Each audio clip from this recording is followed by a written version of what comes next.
So you've seen these huge, beautiful, saturated acrylic marker sets from various brands online, and maybe you've already purchased one or you're thinking about it. But if you're anything like me, they sit in the box for a while and you just need ideas and a way to start. So I'm going to help you out with that, along with some of my thoughts about these particular markers. Whether you're a lifelong artist who just wants to try a new medium, or a newcomer who is so excited about the idea of trying to make art, everyone gets creative block. Everyone gets intimidated by new supplies sometimes. So here are 5 ideas for ways that you can use your acrylic markers and have fun making art again. So Arrtx offered to send me this set of 90 brush tip acrylic markers, and I have tried them from a few different brands and wasn't super pumped about them. So I figured it can't hurt to try them. And also they wanted me to share it with you. So that's what this video is. I'm going to give my honest thoughts. I'm also going to give you a bunch of ideas for things you can use yours for, whether it's these markers or really any type of supply that you're trying to get into using. I've also watched a ton of videos like this in the process of trying to decide which brand to buy, and I ended up buying from another brand that I wasn't 100% happy with, so I hope that this will help you maybe see if these may be right for you. Honestly, I think they might be my favorite of the acrylic markers I've acquired, which is really exciting because they were sent to me by the brand, so I'm happy that they saw my videos and thought that I might add something interesting to the conversation, so maybe you'll feel the same way. I don't know. Let's get started. Now for me, the main draw of these markers, or at least the claim that brought me in to be interested in trying them, is that you don't have to shake and press them before you use them. And I honestly was a little bit, I wasn't sure that this was going to be as amazing as I had been told it was, but I was wrong. I was very surprised at how much paint came out of these markers without having to do any kind of work up front. Now I know that they are brand new, and so that's probably one thing that's working in their favor, but we will see how they continue to work the longer I use them. One thing that I really liked about this set is that it comes with a set of stickers that allow you to make your own swatch sheet on whatever type of paper you use most commonly. I have another set from a different brand that came with its own swatch sheet, but I don't use the type of paper that it was on, so I don't get a really good impression of what the colors will look like on my own paper. And then I ended up later deciding to make a second one here. So I actually started on this Royal Talons art creation sketchbook, which has a more ivory colored, a little bit warmer tone paper, which is the one on the bottom. And then I realized I think I would prefer to have it on a very bright white because it would allow me to more clearly see what the colors really are. So I just did 2 at the same time, and I did have to redo it a few times. One struggle and frustration that I had with this sticker sheet method of making a swatch page is that I messed up a few times and had to peel up stickers, and they actually did pretty well. They handled this kind of okay. It was just a long process. But this way, when I'm using this kind of sketchbook, which is my most commonly used sketchbook, or I'm using a whiter paper, I can have 2 options to see how this works. And there's actually going to be an example I'll show you later of one particular color that looks pretty different on the 2 different types of paper. So it ended up being really helpful.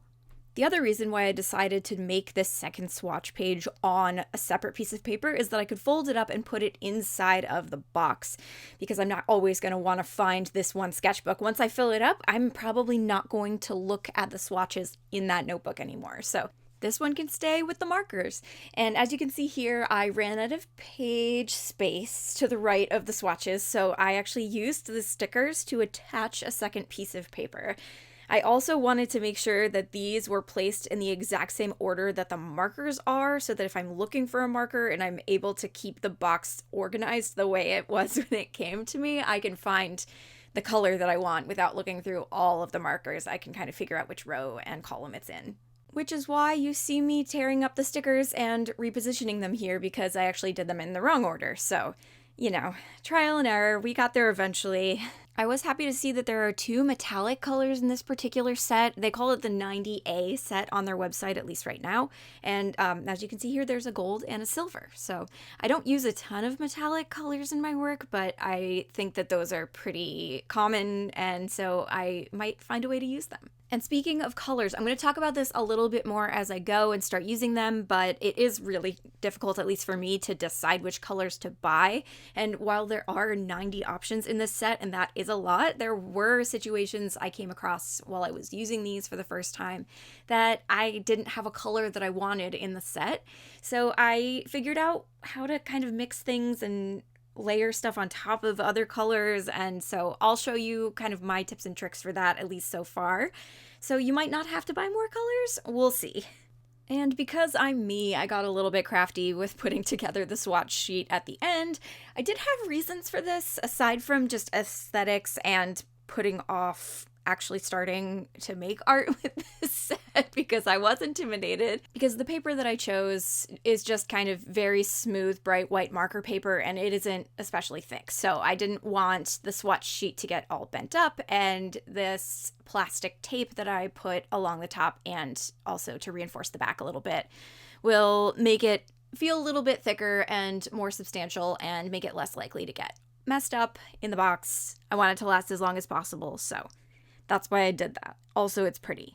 I also had to make sure that it will fit in the box, so that's why I folded down the top edge that I had taped. So starting off with idea number 1, the least intimidating of the bunch, just to get you started, and that is to use a coloring book. Now, I do love to draw, and I love to come up with designs like this on my own, but I tend to get very intimidated when I finish the line work and have to move to color, especially with a new type of supply that I'm not super used to using, because I worry that I am going to ruin the line work, and then the drawing that I really loved, I don't love it so much anymore. This way I can get to know the colors and the formula of the paint and the markers and kind of see how I like to use it before I use it on something that I really care about.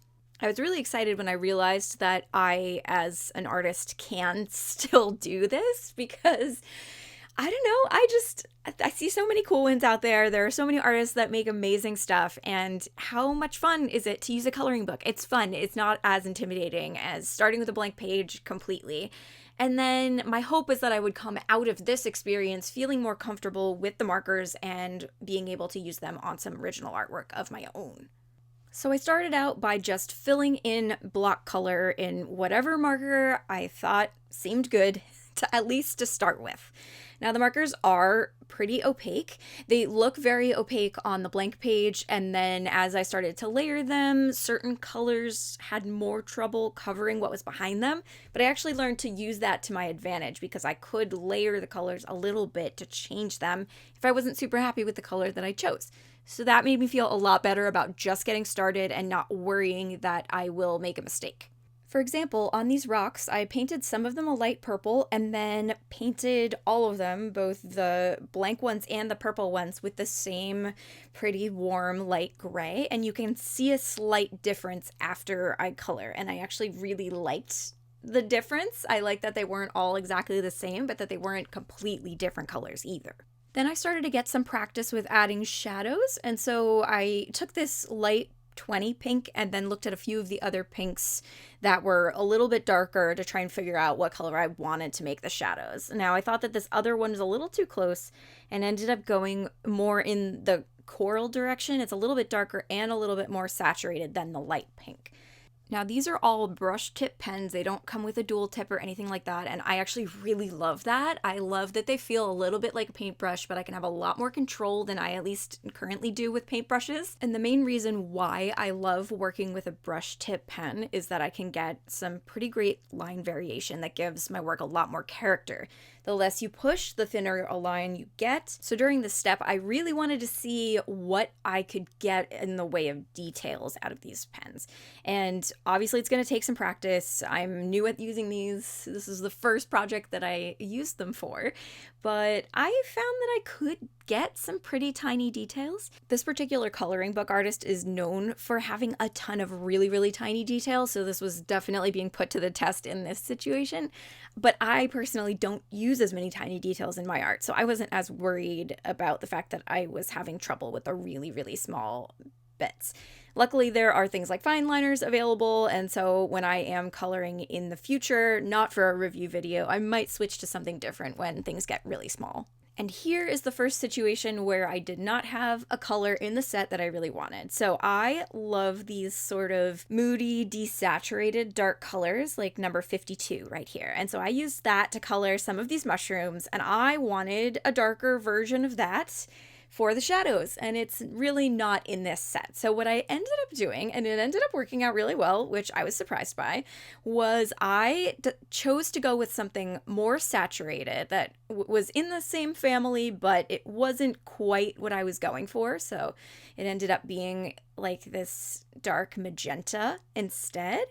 And once that dried, I went back in with the original color that I used for the whole shape and colored on top of it. And once that dried, it ended up looking like a darker version of that color. It was like the slight transparency of what I initially wanted to be a completely opaque marker worked in my favor.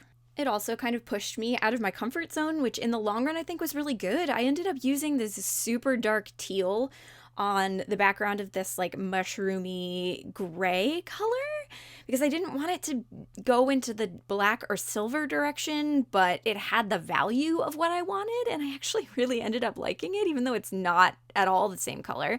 I also could go back over it with the mushroomy gray and then have a softer blend to the, instead of just like a sharp edge where the teal comes in. And once I learned how to do that, that made me feel more confident in like these little lavender mushrooms going in and trying to make that have a softer blend too. So, you know, all good. Having a little bit of a challenge can teach you more things in the long run. And I've always been a little jealous of people who can put limited color palettes together, so that's my first step in that direction, I guess. Another thing I really wanted to work on with my art that this particular project and these markers gave me the courage to try is interesting lighting. I colored all the stars in the jars hanging down in the middle of this picture yellow, and then I used the same yellow marker to add a little highlight to the edge of the different mushrooms and things that were facing those jars. And here you can really see that this particular marker is definitely not opaque. And even when I went back and did a second layer, it was still really easy to see the color underneath. At this point, I felt like I wanted to color in the background, but I ended up just kind of doing a really fun purple border around the edge to add a little bit of contrast, but I don't know. I didn't want like the darker color mushrooms to blend in too much with the background, and I had chosen some darker ones and some lighter ones. So this was kind of my happy medium, and I actually used 2 different violet color markers so that there was a little bit of a gradient kind of going in. Also, again, reflecting off of the light of the stars. It's going to be brighter in the middle of the circle than it is on the edge. The color that I chose for the bottoms of the mushrooms ended up being too dark, and so I layered a very light color on top of them and ended up getting exactly what I wanted, so that worked out great. I did pull out that metallic gold for the tops of the jars. And then I got kind of bold with this very, very bright pink for the strings on the jars, and then also some just kind of random little accent lines to try and give everything, I don't know, like a neon glow a little bit. I'm not sure if I got exactly where I wanted to with that, but I tried it at least. And speaking of pinks, if you like pink and red and coral and everything in that sort of color family, there are a lot of those in this set. I don't imagine that I'm going to use quite so many. A lot of oranges too. I tend to be more in the green, blue, purple color family, and I also love browns. I was finding that there weren't as many warm dark browns as I wanted in this set, so you know, go with what feels best for you and what you think you'll use the most in general. And I think my coloring page turned out pretty great. You know, it was just practice, so that works for me. Now, this next idea is inspired by the fact that you can use these markers on lots of different types of surfaces, not just paper, and so I thought I should use them for something crafty. And so I actually was working on learning how to bookbind, and I was working on this, and the paper that I was using got kind of ripped up in the process. So I took this dark green, which ended up being probably my favorite marker from the set, and went maybe, you know, a little overboard with painting different spots on this notebook that I made. Sketchbook, actually. It's a mixed media paper. So I initially used it just to touch up those little bits that got ripped, and then I started painting the edges, which turned out to look really cute, but then I made a little bit of a mess doing that, and so then I started painting the cover a little, and so, you know, I actually really ended up liking the finished process, and these markers worked great for this. So, you know, a little bit messy. You got to work on your control with them. I am still learning. But also, I kind of like when things are a little bit messy. So, you know, they look handmade. It doesn't have to be super polished. And that's also part of why I like these brush tips.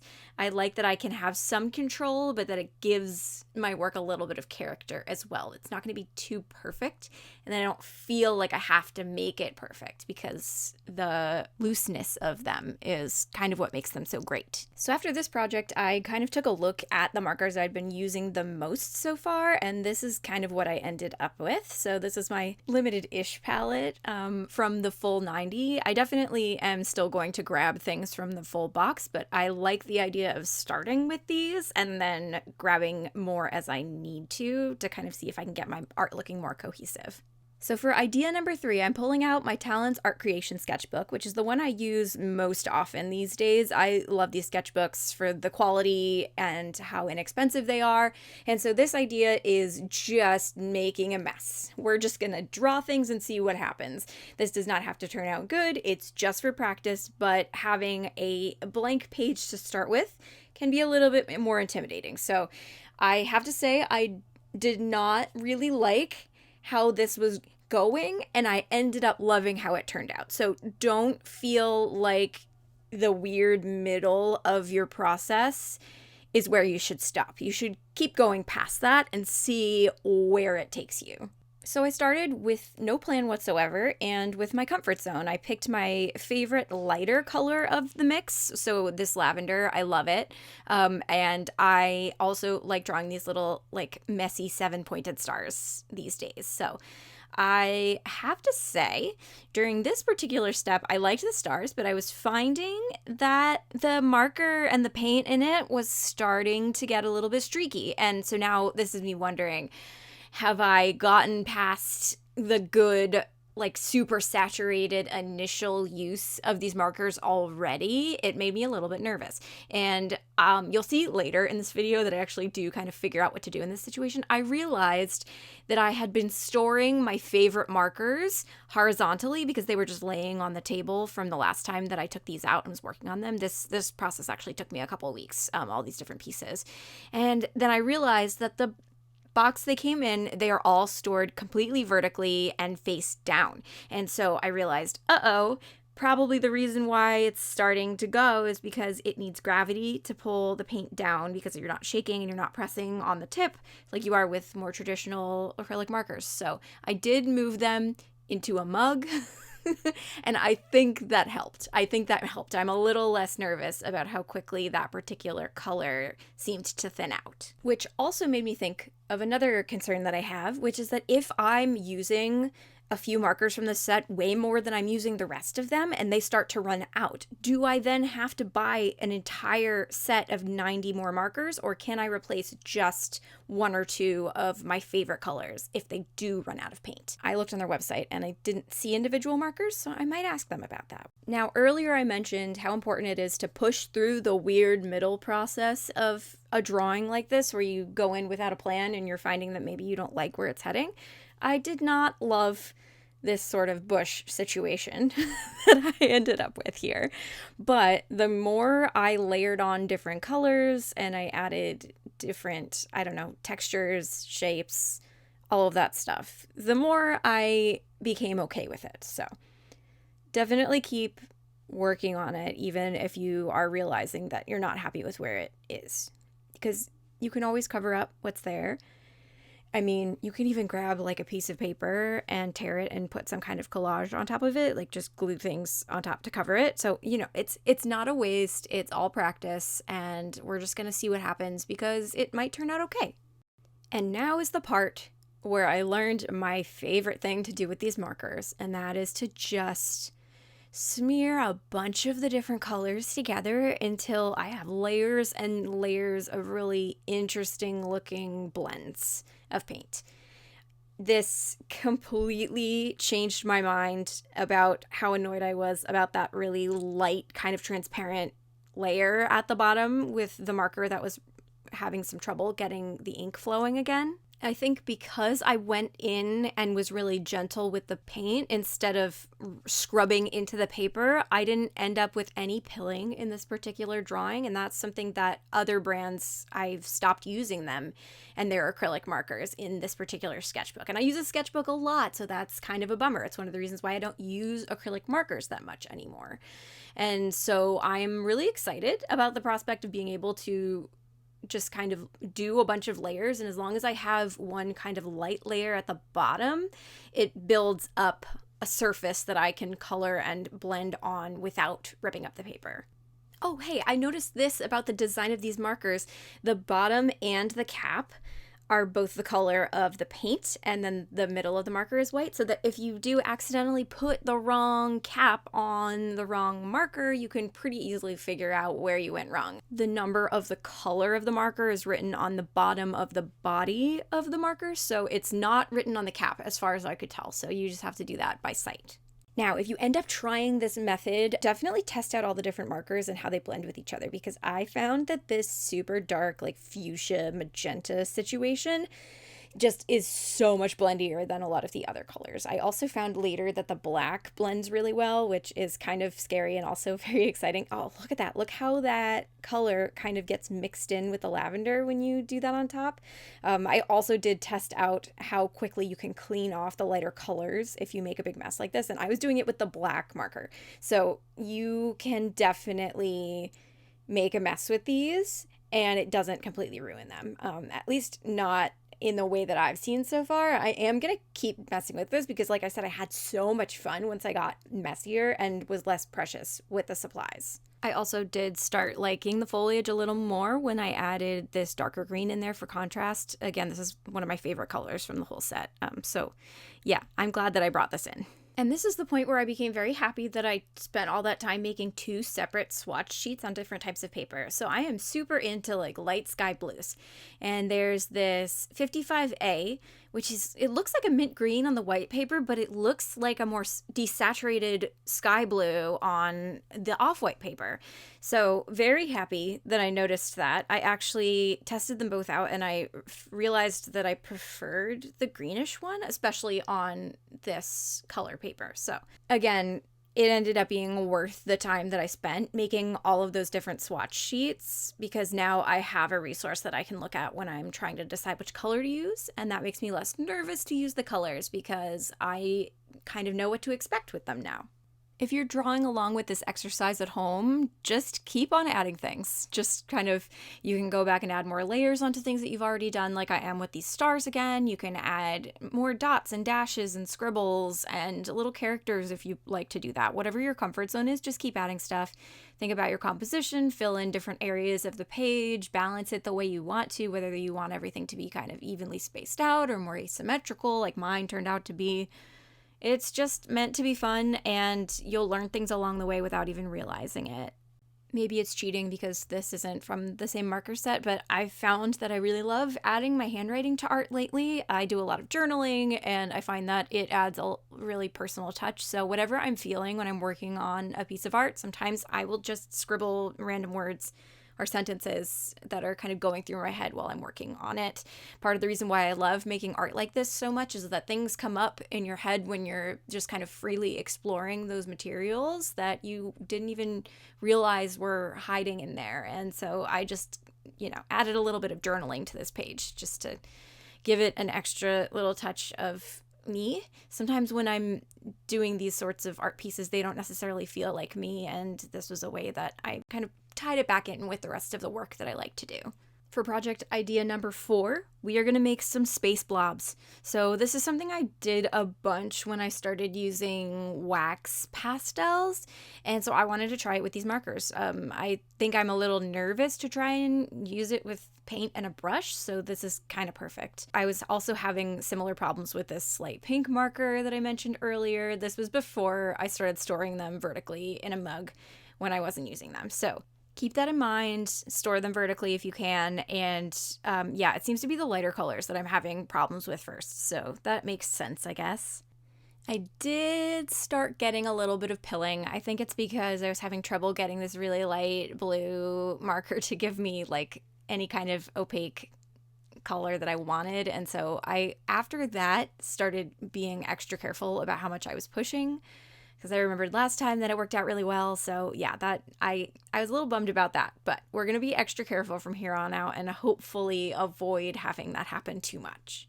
These are pilling considerably less than the other acrylic markers that I've used from different brands in this sketchbook. I start out by drawing blobby shapes on the page and not entirely filling them in with any one particular color. I start with a pink and then I go to a blue and a purple, and until they are filled in with these kind of lighter, very bright galaxy-esque colors. And they can be blobs, they can be actual shapes. I did a version of this one time where they were cats kind of floating in space. So yeah, just use your imagination, but this is how I start this off.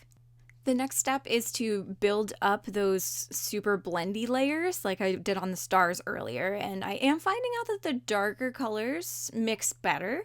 I wasn't really able to get the light pink, purple, and blue to mix with each other, so then I started layering this darker pink on top and then using the lighter colors to kind of smush it around and get that blendier feel. Also, building up layers seems to help as well. If it's just on the paper, I was getting more pilling, but if it's on another layer of paint that's already dried, I'm having a lot more luck with that. I'm also noticing that these markers dry really fast. I know acrylic paint does that, but I, at a certain point, ended up taking all of the caps off and just having all the markers in my left hand and then switching between them more quickly. That way I could get them to blend before they dried. And then I was super curious to see if I had totally ruined these markers because I was making such a big mess with them and doing a lot of overlapping. And honestly, I was really surprised and happy to see that they actually still looked pretty good on their own over in this little corner where I made some little blobs just to see. Just a tiny little bit of pilling over in that blue section, but the rest of it looks pretty good. For the next step, I picked 2 different blues and a black, and I started going on top of the existing blobs with little star shapes and circles. The idea is for those brighter colors to show through from the background. So I'm just kind of filling in what would look like a starry sky. I'm also going to go around the edge, leaving some of those brighter, lighter colors around the edge so they'll peek out. Then I start coloring in the spaces between the stars with those 3 dark colors, using the things that I've learned already about blending these markers. The blues don't really blend with each other super well, but the black blends really well, so I kind of use that, smear it around with the lighter colors, and then just kind of keep going until I like the way the 3 colors are balanced on top of that lighter layer. I'm just updating my little palette over in the corner here. I love when artists do that. I should do that more often. And art is kind of magic, and so is YouTube. So just gonna finish up the rest of these with some fancy camera tricks. I did find that the more of these I did, the more comfortable I became with the whole process. So, you know, anytime you're starting something new, do it a second or a third time and you'll find that it will come together quicker. You'll find ways of doing it that you prefer, and, you know, you'll probably become more comfortable with the process. So don't worry if it's not starting out the way that you hoped. And I thought they turned out really cute. Honestly, I kind of want to do a whole book of these. I really like making them. So I hope that you enjoyed learning the process of how to do this. We do have one more project for you though. Oh, here's the mug. I did mention this a lot. I finally did put them in a mug and let them sit like this overnight, and I had a lot less problems with them after that. But idea number 5 is to take a small sketchbook somewhere cute, sit down, and draw wherever you end up on your adventure. I went to this cafe called Perch in Maplewood, New Jersey, and I sketched this before I had the markers. I did want to try gessoing the page for this particular one just because I was nervous about the pilling and I wanted to see if this would help. And so this was the first time I used clear gesso, and I was not expecting it to add quite so much tooth and grit to the page. I didn't love the way it felt, but I had absolutely no problems with pilling because I kind of had a clear layer put down and dried ahead of time before I started. So if you're concerned about pilling, you should definitely try this. I tend to be a very texture-oriented person, and so I don't know that I'm going to do it in this particular application again. I may try it again with another drawing without the gesso and kind of see how I like it, but I ran out of time for that today. So anyway, we are doing experiments today. We are learning new things, and so we don't have to love everything about the way things turn out. We're going to learn stuff from what we do, and that is a positive just in itself. I am just going to real quick let you hear what the paper sounds like with the gesso on it after it has dried. So I'm treating this one in a very similar way that I treated the coloring book page, except I actually drew all of this myself. First with pencil, with a very light pink pencil, and then with a super thin felt tip brush pen, not from this set. I ended up using colors that I already learned I liked from the previous experiments that I had done, which was a relief because I was a little nervous to work in the sketchbook with these markers. I really loved this illustration, and it actually went uncolored for a while, sitting in there just line work while I worked up the courage to do this. You can actually see right here, this is the marker that I used for the space blobs, and you can see that it did still have a little bit of the black on it, but it didn't last for super long, and it actually ended up with kind of a very smooth shadow as a result, so I don't hate it. And it's good to keep in mind anytime that I decide to do mixing with black. I got a little bit more detailed with the plants and the flowers as I made my way across this little art piece, but the rest of it was mostly just filling in blocks of color and then going in later to add shadows and blending and things like that. The outdoor patio at this cafe has these really pretty triangular canopies over top of it, and they were like a brownish gray in real life, but I love this lavender colored marker so much I decided to use that instead. So, you don't have to have the exact colors of what it looked like in real life. You can definitely make things more colorful than they are. You can just kind of use your imagination. I don't know. I do like that drawing from an actual location allows me to let my imagination throw me off a little bit less, if that makes sense. I am trying to get better about drawing things that only exist in my head, but I find that I've been really happy drawing on location or from a reference photo these days, so I've been getting a lot of practice with it. I had never tried this particular method of painting bricks before, but I actually really liked how I did it. I used 3 different colors, and the middle in-between color ended up being like the perfect size stroke from these brush pens. It looks a little messy up close, but from farther back, it looks so cool.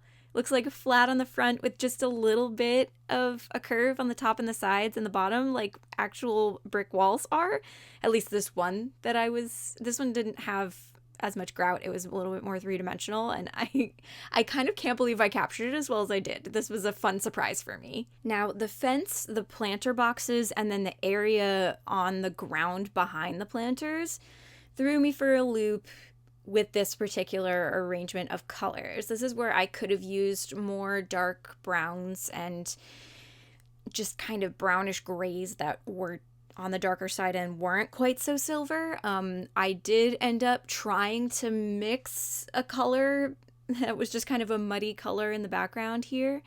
I wanted it to have a lot of contrast, so the black was kind of where I ended up, but a lot of the browner, more neutral colors in this set, I think were meant to be skin tones and not really landscape tones, if that makes sense. So, yeah, I may may need to get another set of these markers because I am enjoying them. And this was really the only thing that I worked on today that I really was feeling like I was hurting for more colors. So, you don't need more colors. I made it work. But if I end up wanting to use these more often as a medium, because I have had a really good experience with them, I might want to consider adding some more. I added some more blue tones to the sky blue on this little trailer that they had parked at the back of the cafe, and I ended up really liking it. I did kind of smooth them out, and I think I would have liked the more graphic look of having the shadows and the highlights have more crisp lines between them, but, I'll learn for next time. It's all useful information for me. And because I did want to give that neon pink another try, I added some little bits of, I guess, highlights of the neon pink.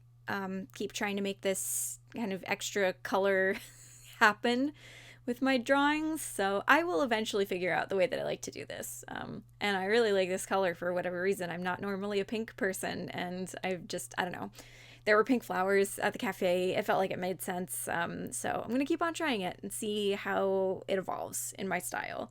Another thing that I learned from both this project and the coloring book page is that because the markers are pretty opaque, you lose a little bit of your crisp black outlines when you're doing this. So I did go back in with the pen that I used to originally create the outlines in order to get those back in here. But the tooth that the clear gesso added makes my hand shake a little bit when I'm trying to get a really smooth line. So that's another reason why I think I probably will go without the gesso in the sketchbook the next time that I use it. This is actually the same type of paper that I was using in the bigger light blue sketchbook earlier. It's a Talent Art Creation sketchbook as well, just a different size. This is the one I take around with me more often.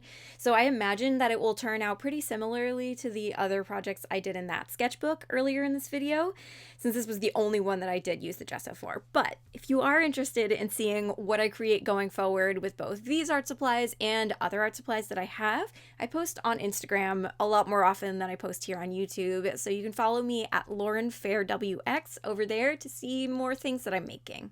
So, my favorite thing about these videos by far is reading all your comments when I get done with it. So if you have any thoughts on anything that I said in this video, if you have more experience with acrylic markers or gesso, or you have like a great sketchbook you want to recommend to me, I would love to have a chat with you in the comments following this video. I really appreciate that you're here, and I don't just want this to stop now that you have finished the video.